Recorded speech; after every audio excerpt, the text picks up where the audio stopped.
Hi everybody, welcome back to our channel. Today I want to show you around the ELMWOOD Cemetery, which is located in uptown Charlotte, North Carolina, and show you some really cool graves and some interesting stories that are located here. Let's go. Last week, we visited the first cemetery that was created in Charlotte, North Carolina, called Old Settlers Cemetery, which is the final resting place for many of the original founding members of this city. However, after decades of using Old Settlers Cemetery as the primary burial ground for Charlotte's citizens, and as more and more people came to settle in the Charlotte-Mecklenburg area, that cemetery rapidly reached maximum capacity. In 1853, the city of Charlotte purchased the first of several tracts of land that would eventually make up 3 cemeteries: Elmwood Cemetery for white people, Pinewood Cemetery for African Americans, and Potter's Field, which was set aside for those who could not afford to purchase a cemetery plot. Charlotte city leaders wanted to create a new rural-style cemetery on this land with burial spots laid out in spacious patterns that could become a public space for relaxation and recreation, such as going for walks, picnics, or even carriage rides. Thus, the cemetery we are going to visit today was created, known as ELMWOOD Cemetery, and it is indeed a space that the public enjoys every day. Michael and I have come here many times over the years for him to get in his morning run while I take a nice long walk.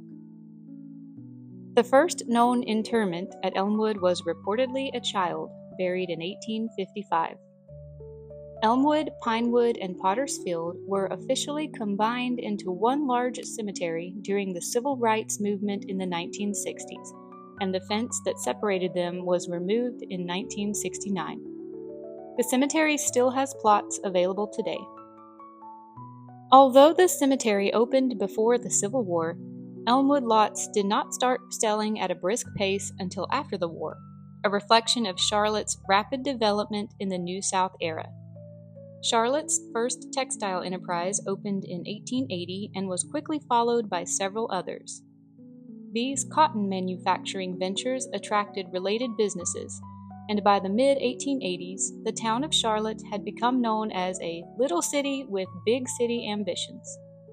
Whereas Settlers Cemetery contains the remains of Charlotte's founding settlers, Elmwood is the final resting place of those New South pioneers, including industrialist leaders, developers, politicians, and even some minor celebrities. Elmwood Cemetery covers more than 70 acres of land and contains 45,000 graves. It would be literally impossible for me to show you in one video every single important and interesting grave located here in this cemetery, but I have cherry-picked a few of my favorites that I would like to show.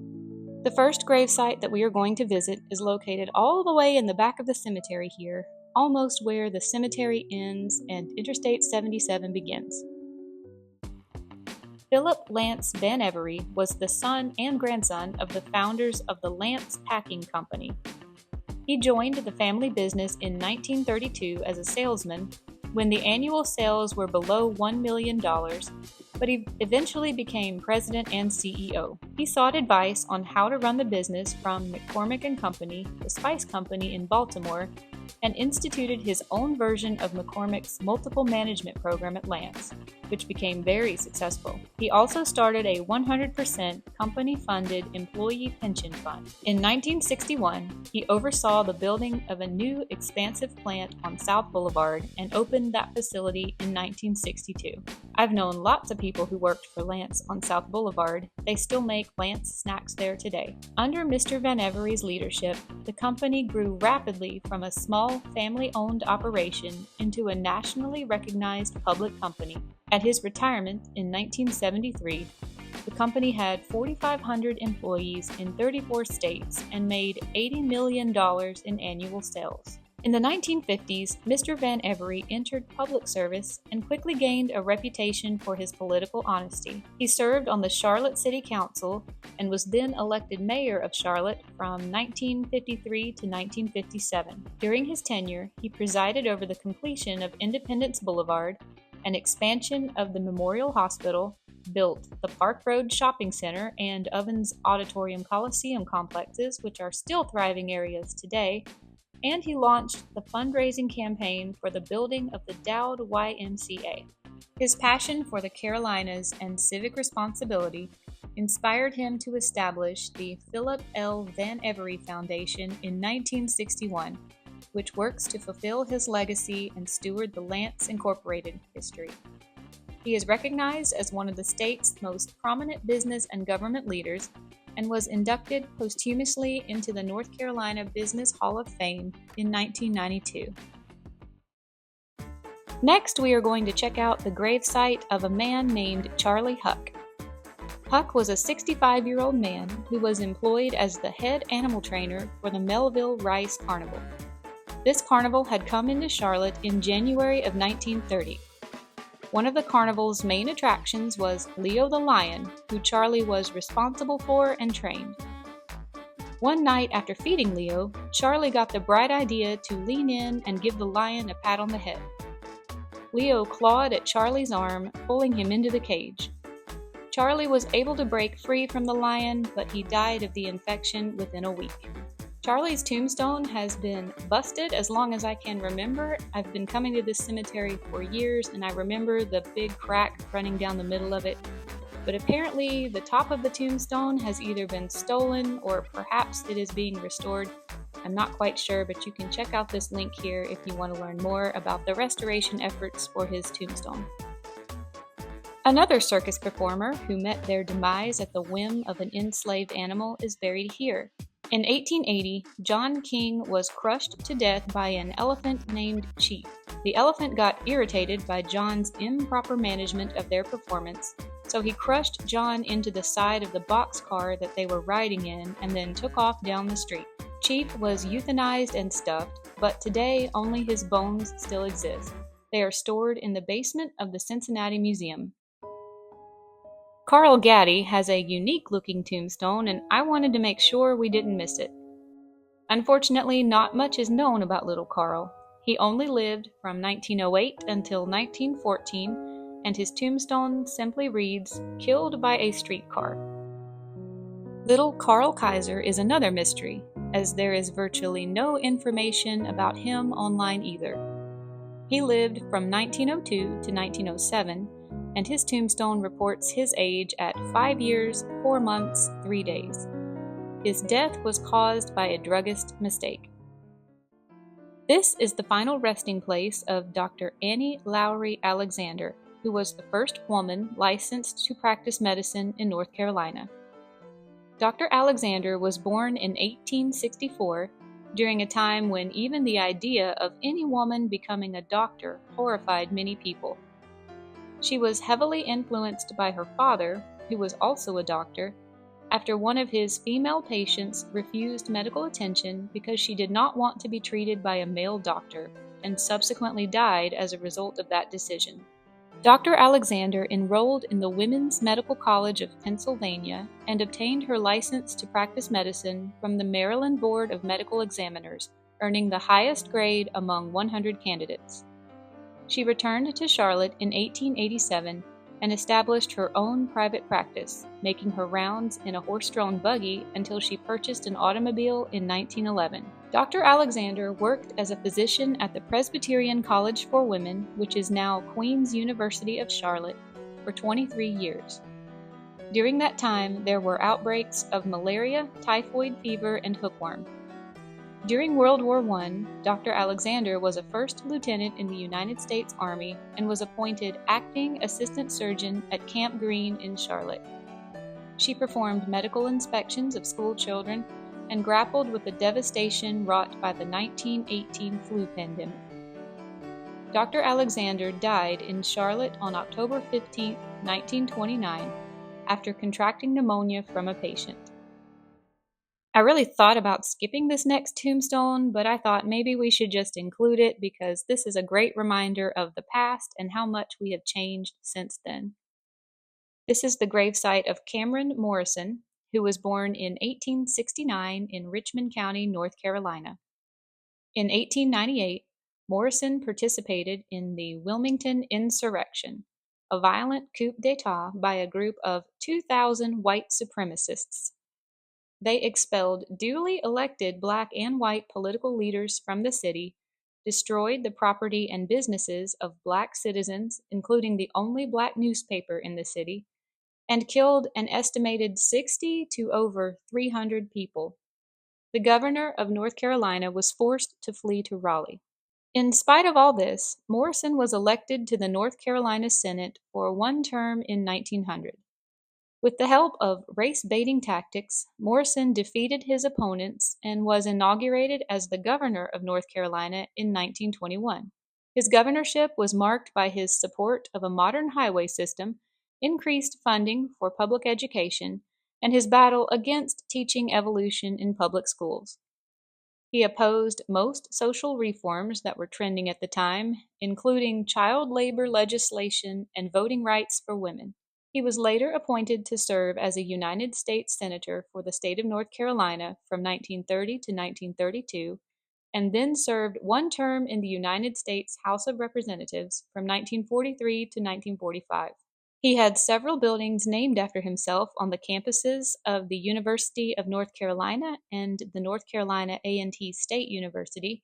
However, his name was removed from these buildings in 2020 due to his ties with white supremacy. Anyway, this is where he's buried. Next, we are looking at the pretty impressive gravesite of Daniel Augustus Tompkins. D.A. Tompkins was born in 1851 in South Carolina.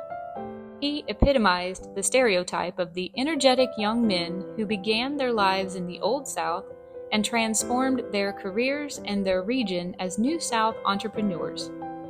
Tompkins was a designer, builder, and promoter of textile mills headquartered in Charlotte, North Carolina.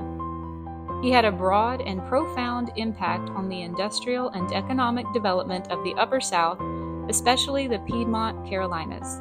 He planned or developed scores of textile mills and related industrial buildings, many of which survive today. I know of several of his buildings around town that were originally used as textile mills and have been converted into apartment living and retail space in recent years. Very, very little is known about Mary Norcott London, the woman who is resting here underneath this beautiful, sad statue. She was only 24 years old when she died, and her husband was completely stunned by her early death. He erected one of ELMWOOD's most beautiful memorials in her honor. There is a bouquet of roses and wisps of hair blowing around her face. This monument inspired the logo of this cemetery. This is the grave of one of the celebrities buried here at Elmwood Cemetery, George Randolph Scott. Born in 1898, Scott was an American actor best known for his work in Western films.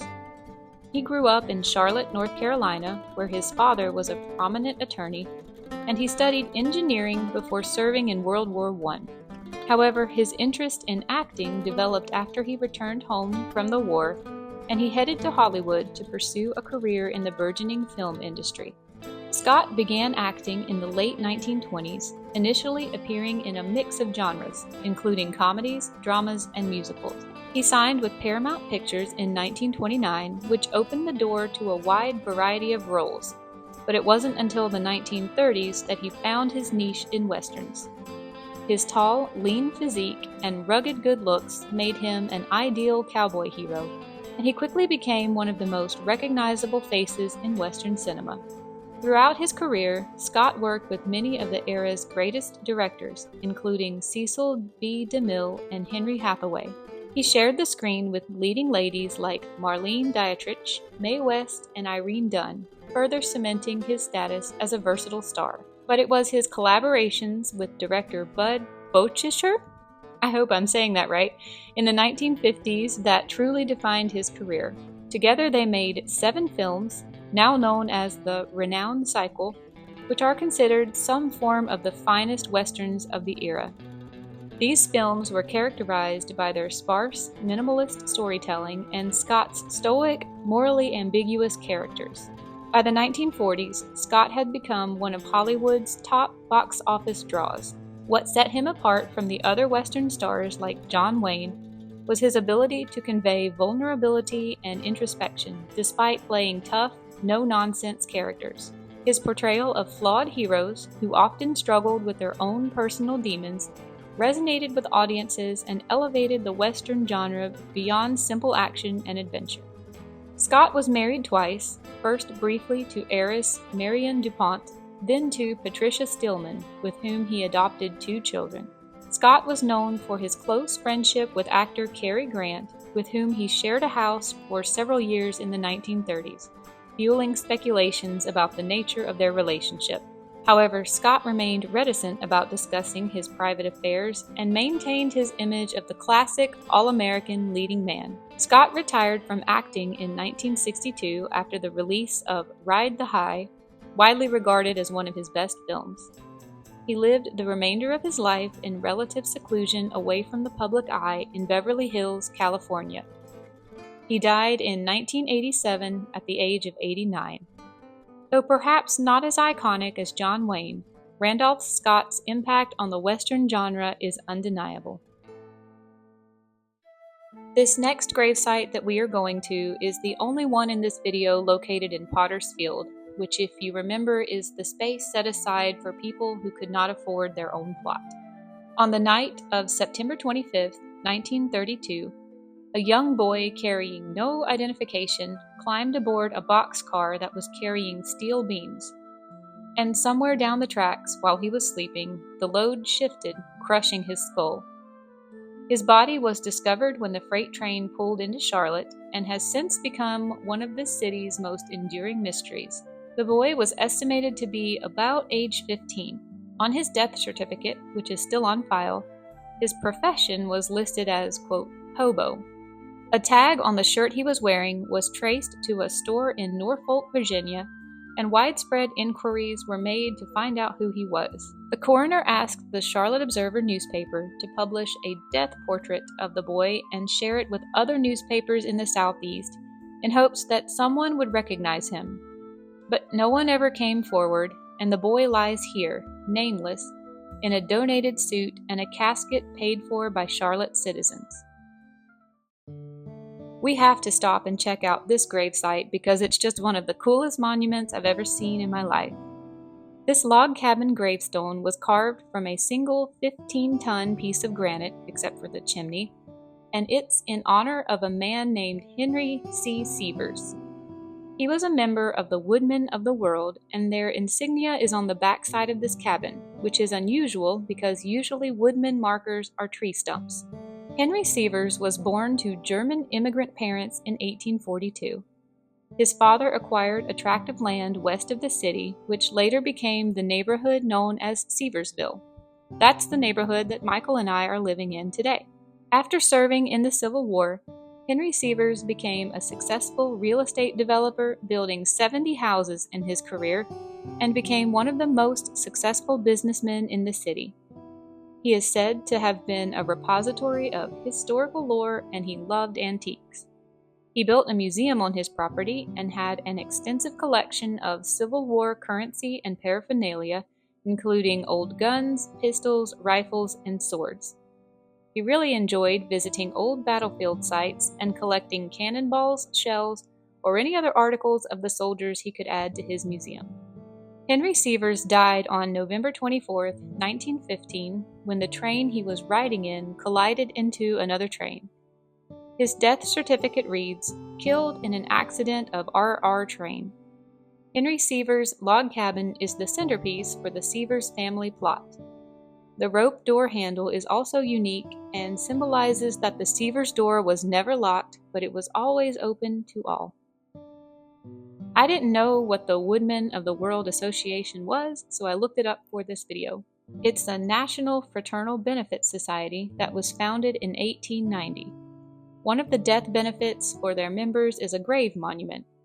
The founder of Woodmen of the World passionately believed that no member of his order should ever be buried in an unmarked grave.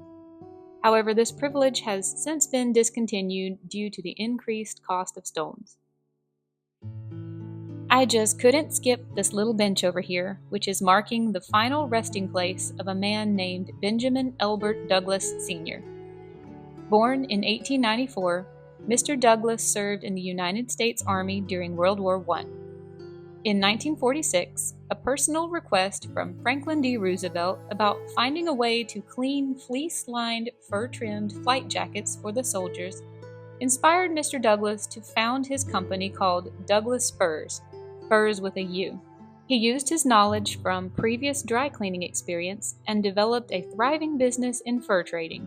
Mr. Douglas was also a relentless lobbyist for the new road being constructed called Independence Boulevard, which today is probably the most traveled road to get through town. Mr. Douglas was the mayor of Charlotte from 1935 until 1941. He oversaw construction of the first airport in Charlotte, which was renamed after him in 1954, when it took on the name Charlotte Douglas International Airport. If you are from the South, you absolutely know who this man is, or at least have heard of his legacy. This is the grave of Mr. William Henry Belk, who was born in 1862 in South Carolina. His father was a farmer who was drowned by Sherman's raiders in 1865 for refusing to divulge the whereabouts of the family's gold mine. Mr. Belk's mother relocated the family to Monroe, North Carolina, where he finished school in a one-room schoolhouse, but he could not afford to go to college. At the age of 14, Mr. Belk went to work in a dry goods store for a salary of $5 a month. After 11 years, he had become the head man in the store, and at 26 years old, he decided to establish his own business. With $750 that he had saved and $500 that he borrowed from the bank, Mr. Belk opened a store in Monroe on May 29, 1888. He called his store the New York Rocket because he thought the name sounded cool. 6 months later, with the slogan, "Belk sells it for less," he had paid off the money he had borrowed, covered his expenses, and cleared a profit of $3,100. 3 years later, he persuaded his brother, who was a practicing physician, to give up his profession and join in the mercantile business. Several of Mr. Belk's policies were really unique at the time. Merchandise was marked clearly and sold at the price marked. There was no haggling at the counter. If a customer bought an article, took it home, and found that it was not what he wanted, he could return it and get his money back. Mr. Belk also sold for cash only, therefore he had no accounts to record, no notes to accept, no mortgages on farm crops and animals to foreclose, and no customers distressed and angry because he had dispossessed them of their property. His business continued to grow, not spectacularly, but steadily. He opened more stores in South Carolina in 1882 and 1883. In 1895, he brought the store to Charlotte and called it the Belk Brothers Company. New Belk stores began to pop up all over the Southeast. Mr. Belk personally selected his employees, choosing promising young men who were honest, willing to work, and striving for a chance to succeed in life. The training of so large a number of solid, good businessmen in many communities all over the Southeast was one of the greatest services that Mr. Belk rendered. Today, there are around 400 Belk stores in the Southeast and also in Puerto Rico. Mr. Belk died in Charlotte in 1952 and was buried here in the ELMWOOD Cemetery. There are several fine portraits of him around town, easy to find in any Belk store. The names Dilworth and Lotta are all over Charlotte, but I never really stopped to wonder where they came from. This is where Mr. Edward Dilworth Lotta is resting in peace. He was an industrialist originally from South Carolina who began his business career as a salesman in a New York City clothing store. For a while, he became a traveling salesman before settling down in Charlotte in 1876. Here, he operated a clothing store until he was able to sell the store and begin purchasing real estate. He bought 1,000 acres of land and named the property Dilworth, and in 1911, he employed a landscape firm to develop his real estate and create a subdivision. Today, the Dilworth neighborhood is one of the nicest and most beautiful neighborhoods in town. Mr. Lotta also bought a streetcar line, electrified it, and began the Charlotte Electric Railway Light and Power Company. Mr. Latta also acquired considerable property on South Tryon Street and built the Mercantile Building on First Street. He erected the Latta Arcade and the Latonia Building and gave the city over 40 acres for use as a public park that was unrestricted based on a person's race. Mr. Latta later moved to Asheville, North Carolina, and passed away from a stroke while living there. He was relocated to Charlotte for burial in Elmwood because of his associations with the Presbyterian Church in Charlotte. In his will, he created a continuing endowment estimated at more than $1 million to go towards the Union Theological Seminary in Richmond, Virginia, to the North Carolina Orthopedic Hospital, and to the Memorial Mission Hospital in Gastonia. Okay everybody, if you've made it this far, thank you so much for watching. I hope you've enjoyed this video as much as I've enjoyed making it for you and learning all about these cool gravestones here in the Elmwood Cemetery in Charlotte, North Carolina. I'll see you guys another day in another adventure. Bye everybody.